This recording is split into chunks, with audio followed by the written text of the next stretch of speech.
can ask us all the questions. So stay with us through this discussion and welcome again, Ashishji. Hi, And good evening, Amar. Good evening, everyone who has joined in for this session. Thank you so much for inviting the Montfort University and myself on your channel, where you help students kickstart their career globally. And I look forward to answer all the questions asked by the students here. Thank you so much for this. thank you. It's our pleasure. So my first question to you will be: why should the students choose De Montfort University?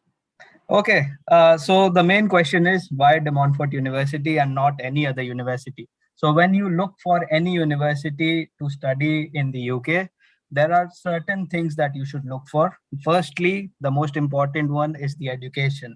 And how do you judge if a university is good and they will be teaching you properly? Is by the government ratings that is given by the Teaching Excellence Framework. So that is the only rating that is given by the UK higher education government and is in three categories: gold, silver, and bronze. And De Montfort University is ranked gold in Teaching Excellence Framework. So we deliver outstanding teaching throughout all our four faculties that we have at the university. So education-wise, you're pretty sorted when you're choosing to study at DMU. Second is the employability and what help do you get in terms of employment.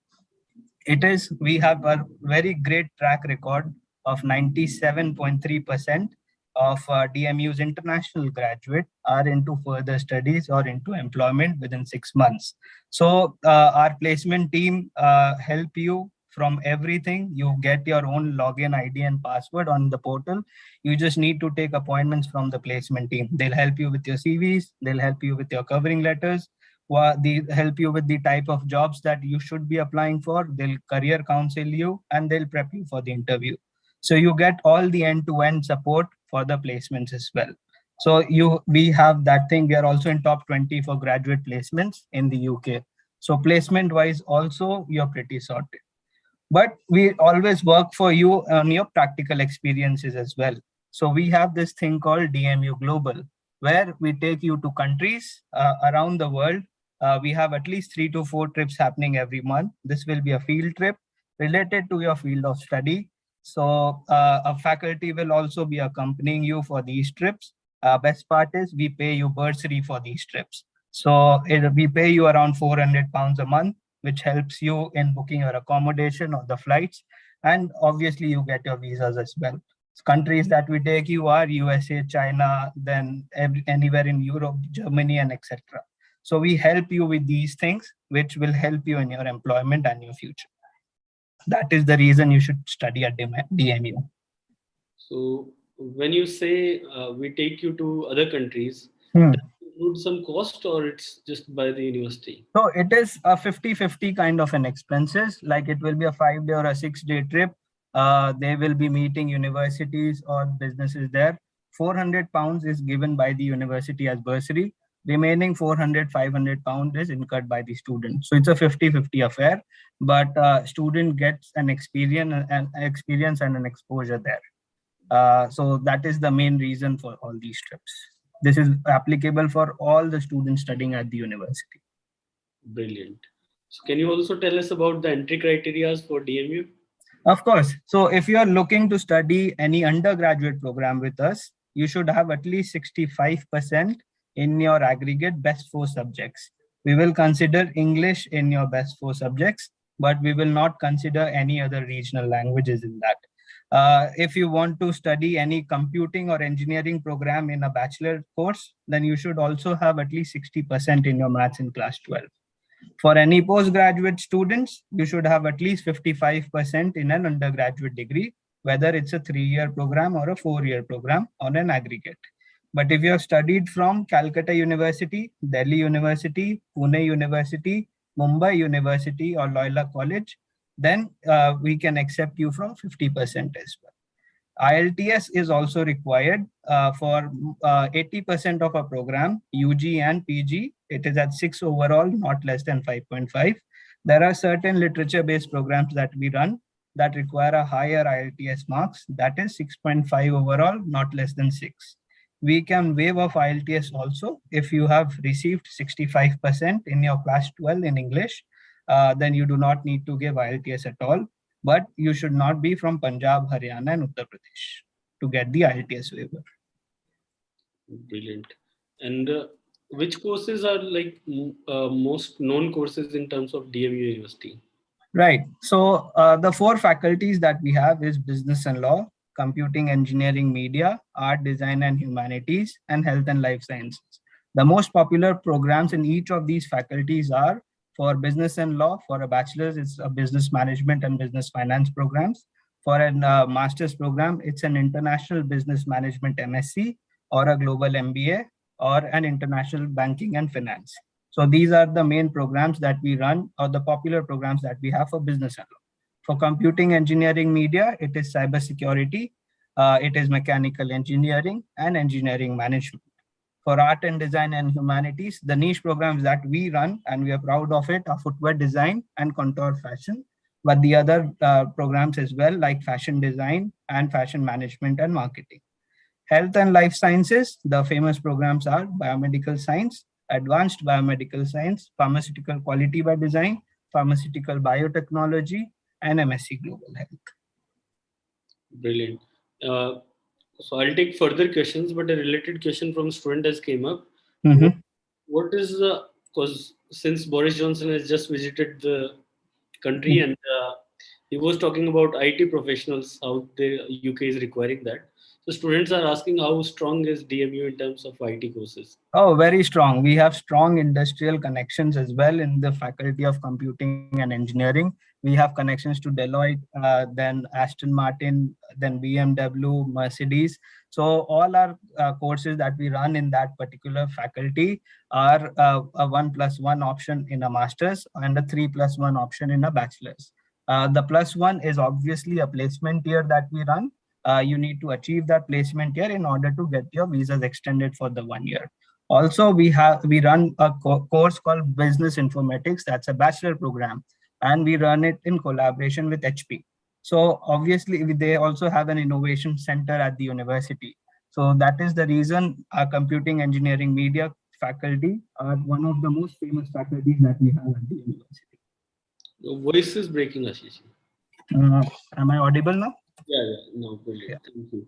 Yeah. And so that is brilliant. The courses, the different courses are available. You have discussed about the global DMU. What is the actual application process, and what's the duration from application to cash letter to like visa submission? Visa. Okay, so once you send us an application, whether it is for any program, if the courses are for any business or engineering or computing program, then we check your applications in India and we make you offers from India itself. So application to offer letter turnaround will be 3 working days. If you receive a conditional offer letter or an unconditional, if you receive conditional, then get all your documents sorted, the remaining documents, and send us those documents so that we can make your offer an unconditional offer. Once you receive an unconditional offer from the university, you are required to pay a £4,000 deposit. Once we receive that deposit, we add you to an interview list.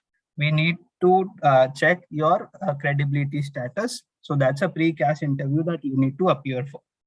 Once you pass that credibility interviews, then you need to pay 50% of the tuition fees, the balance tuition fees that is required for the cash letters.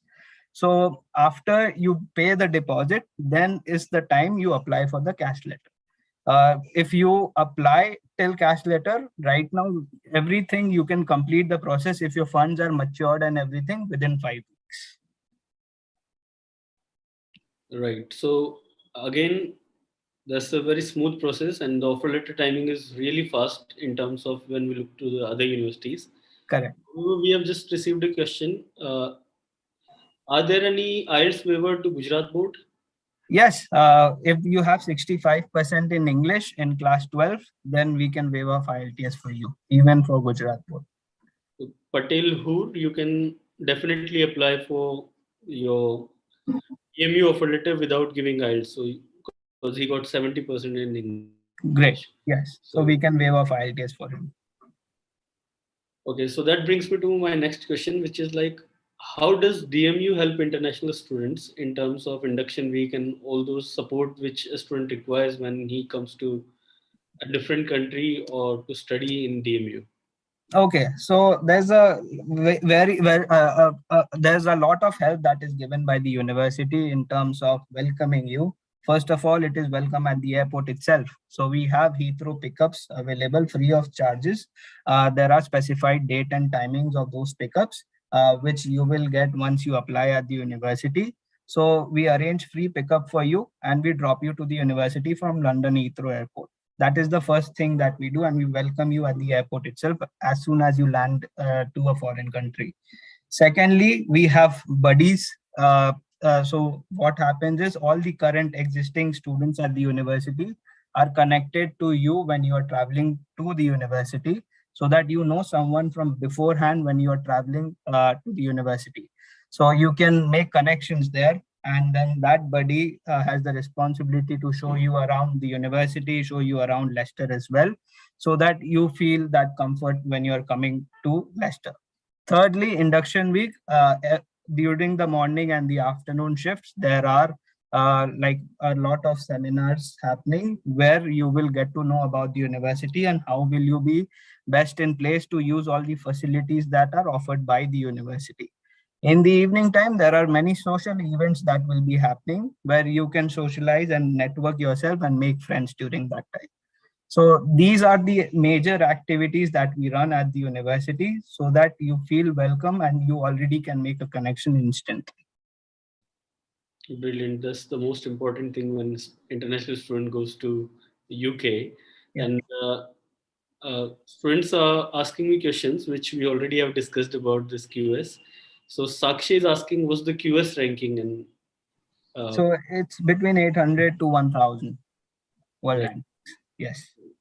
And what other rankings, like, are there any specific course related rankings or something which we should consider, as in like what? Like I said, we consider teaching excellence framework. That is the only government authorized ratings. So that is the rating that we consider at the university, and all four faculties that I mentioned, business and law, computing, art and design, and health and life science, are all ranked gold in teaching excellence. So you do not have to be afraid of where you are coming or where you are joining to study, because you are choosing a gold rated university that is approved by the government. Brilliant. So, and so I'll ask you my question then again, because there are so many questions popping up. So I need Yeah, to some time. So in terms of location and living cost, because that is something which all international students are concerned about. correct. Uh, how much do you think the student needs to spend? Because you have already graduated from DMU Right. yourself. You are the best person to answer about the living experience and the living cost as So well. I'll share some hacks of Leicester as well when you would want to spend less and enjoy more at the universities. So first, the location, as you said, that we are based in Leicester. Leicester is really in heart of England. It is 1 hour by train from London. Nearest international airport is Birmingham, which is 40 minutes drive from Leicester. Major cities such as Coventry, Nottingham, Derby are just again 30 minutes drive from Leicester. Manchester is a 75 to 80-minute drive. So it is very centrally located. You can easily travel to anywhere in England, like in an hour or an hour 15 minutes. So that will not be a problem for you. Even if we talk about the university's location in the city, that is also very centrally located. So whatever you need, like shopping malls, grocery stores, accommodations, restaurants, are just in and around the university, so you can easily travel there. You do not need any taxis or buses to go around the city of Leicester. You can easily walk if you're staying just around the university, because our location is just next to city center. Uh, the important point here will be, because you don't need any transportation to go around city, you save on transportation cost. We are in top 10 most affordable cities to live in the UK. Our accommodation and the living expenses, you can range from £450 to £650, depending on how you would want to live. So there are two types of accommodations that the university will help you with. One is a private accommodation. The second one is the university accommodation. University accommodation, the rent ranges on an average around 110 to 115 pounds a week. For a private accommodation, it is around 65 pounds a week. So that will bring up to around 260 pounds a month in rent for a private, excuse me, and for a public or for a university accommodation, the rent will be around 450 pounds a month. If we talk about the utilities that you'll be spending, that is the internet bill, the electricity bill, the water bill, etc. All these bills, you do not have to spend anything when you are choosing a university accommodation because it is included in the rent that you are paying. But when you are choosing a private accommodation, depending on the kind of accommodation it is, on an average, it is 50 pounds a month. Fooding, the main important thing when you go there, you need to have your Indian food as well. So Leicester is really a good South Asian communities present there. So you will really find Indian food there. There are restaurants and dhabas also in Leicester that will provide you lunch and dinner for 100 pounds a month. So it's like a tiffin system that you do it in India. You can do that in Leicester as well. And they give you lunch and dinner for 100 pounds a month, and they are just around the university. It's like a 10-minute walk to there, and you can easily get that thing done. So your fooding expenses comes down to around 100 pounds a month because these are the restaurants that are helping you. So on an average, it comes to around 540 pounds if you're living in a university accommodation, and around 410 pounds if you're living in a private accommodation, plus 100 pounds for you to explore the UK and go around the city and enjoy your life when you are studying at the university as well. So on an average, you'll spend around 510 to 650 pounds per month. Brilliant. This sounds such cost-effective university in terms of living. Correct. And when you're working part-time, that is 20 hours per week, on an average, you can earn approximately 700 pounds a month. 20 into 9 is 180. For the month, it will give you 720 pounds. So that is the minimum wage rate that you can earn. So you can easily recover back your living expenses. So when you talk about return of investments, living expenses will not be a part of it. So guys, I'll focus on one thing here. So the income is same as London. However, the expenses is not even equivalent to a 1 week expense of London. So Correct. to talk about accommodation is 250 to 400 per week in London. Whereas in Leicester, it's just 450 for a month, which includes almost. Okay, so now we'll take questions from students. Correct. And first question is from Rashik Hemka. She has been waiting for so long. She has done physical science in bachelor's and she wants to pursue marketing management at DMU. Can she apply as she has done BSc in India and then she wants to change field to business? Yeah, so direct marketing management will be a problem because we would want essentially some marketing content or an experience if you have. If you do not have that, then I will recommend not marketing management, then go for an MBA global program, which will also have the same modules that you will be studying in a marketing management program on your second semester and the third semester. So you can choose an MBA global with the selection subjects as marketing, so that when you graduate, you can say that you have done an MBA global, but with marketing as your specialization. So I would recommend you to choose MBA global and not marketing management. Brilliant. And we got another question from Pritesh. He has completed his diploma and has experience in mechanical field. So he has basically diploma of 2 years, which is second year. Yeah. Can we apply for proper course or direct entry into the final year of bachelor's? We'll have to see if it is a 12 plus 2 diploma or it is a 10 plus 2 diploma. If it is a 12 plus 2 diploma, yes, you can apply for a top-up degree, but it won't be for the third year. We'll probably look at you on the second year of the director of the top-up program. So we'll have to correlate what your modules were when you were studying that top-up program, the diploma program, and then we'll correlate it with our syllabus at the university for the bachelor course. And if the mapping is confirmed, then yes, we can offer you a place on the second year of the course. Okay.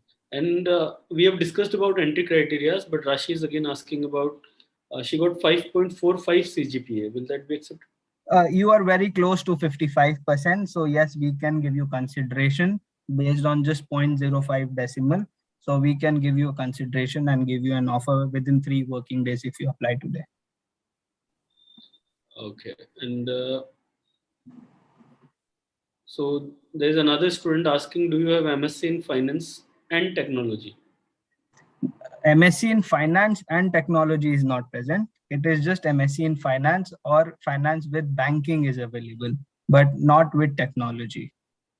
And now another student is asking, other than IELTS, are you accepting any other English exams which are Yeah, approved by the... yes, we are accepting PTE, which has to be 59 overall and not less than 59. So that is a PTE requirement that we accept. Also, we conduct a university English test assessment as well. So all students can appear for that too. It is same as IELTS with all the 4 modules. And the booking, the process is the same. You need to have a conditional offer at the university, and then you can book your slots for the day test. That is the university's assessment English test. Right. And so we are getting the repeated questions. However, if I see any, so one of the student is asking how, what is the structure of precast interview? Basically, that's what they are trying to ask. Okay. So precast interview, normally it is in 5 stages, like the 5 parts that we have divided. The first part is your general spoken English. How well do you know yourself and how well you can speak in English? So that is the first thing that we will be judging. And on that basis, we get to know what the pattern of the interview will be for the remaining questions that you will be answering. If you're not able to talk about yourself, about your hobbies or what you do, then we'll get, and you are answering very well for the rest of the questions, we get to know that you have just scripted your answers and then just mugged it up. So please do not do that. Be prepared for these kind of questions as well. The second part is, why did you choose to study in UK? Third part will be, why De Montfort University? Fourth part will be the course that you have selected and how does it correlate to your previous studies and how this particular course will help you in your futures. Fifth part is the funding. How are you funding yourself? What kind, if you are taking an education loan, then do you know the terms and conditions of the education loan? If you are funding yourself, then how are you funding yourself? What is the revenue that is coming in? And if your parents are funding the studies, then about the parents and the business income that you are obtaining. So we'll get to know, we'll be asking you these set of questions itself. If you are able to answer these, then yes, you pass the interview. Brilliant. And some of the students are asking about scholarships, which we have already discussed, that is finished. But can you explain on that, Yeah, please? so scholarships, unfortunately, was on first come first serve basis for masters. Bachelor, we still have certain scholarships that are remaining for £2,000. For that, you need to pay a minimum deposit of 4,000. But remaining all masters scholarship is remaining of only £500. That is, if you pay the 50% of the fees by 31st July. If you deposit the 31st by 50% by 31st July, then you get a £500 scholarship. But bachelors, there is still scholarship of £2,000 available, and you can get that. And there are certain merit-based scholarships available also, that is just for bachelor student, ranging from £3,000 to £5,000. So if you have a score in your class 12 or your diploma more than 85%, then please apply for those scholarships and hope to achieve it. Right. And to the students who are asking about Punjab, Haryana, and UP about IELTS waiver, there is no IELTS waiver. It does not matter which board you have studied from, CBSE, IB, or any board. You must have IELTS if you are from, if your passport or your address proof is of Punjab, Haryana, Punjab. right? Correct. Right. Right. And do you also offer post graduation courses in pharmacy and medicines? Yes, we have postgraduate courses in pharmacy, that is pharmaceutical biotechnology, pharmaceutical quality by design. So these are the popular programs that we run in pharmacy. So, guys, whoever asking about courses and the entry criterias and all those things, they can get in touch with my team, and they are brilliant. With they have all the they are equipped with all the information about DMU, the courses, entry requirements, the application process. So they'll help you with that. So you can connect them on application02@meridian.org, or you can visit our website. The link is given in the description. So you just get in touch with the team, and they'll help you with each and every question of yours. And if Ashiji, you want to explain how the partners help you in recruitment and Well, they are your primary source or the information sources that you have. And Meridian Overseas have been working with DMU since like 4 years now, and they have been sending in students DMU, which are really happy who have selected DMU already. They are your best point of contacts. They will be helping you, advising you on the application process, the visa process, and then when you reach the university as well. So they'll be helping out with each and every stages of your help that you will be requiring. So please get in touch with Meridian Overseas, and they are the best people for your journey to DMU. thank you so much. So we are getting the repeated questions. However, we'll end this session after this. So thank you so much for coming and explaining us about DMU, and No, especially the living cost and the courses you have, the ample amount of courses, and the engineering scopes and IT scopes, because not many students are aware about that they can uh, have such low living cost and high quality of education outside London also, with correct, these courses available. So thank you correct. for updating us on that, and we'll definitely work on this. And uh, so again, guys, if you are asking about entry criteria requirements, just get in touch with our team. They'll help you. So because they are regarding IELTS and percentage and all, so they are very specific questions. No problem. Okay, thank you so much for having me. Thank you so much for this session. Thank you. Thank you.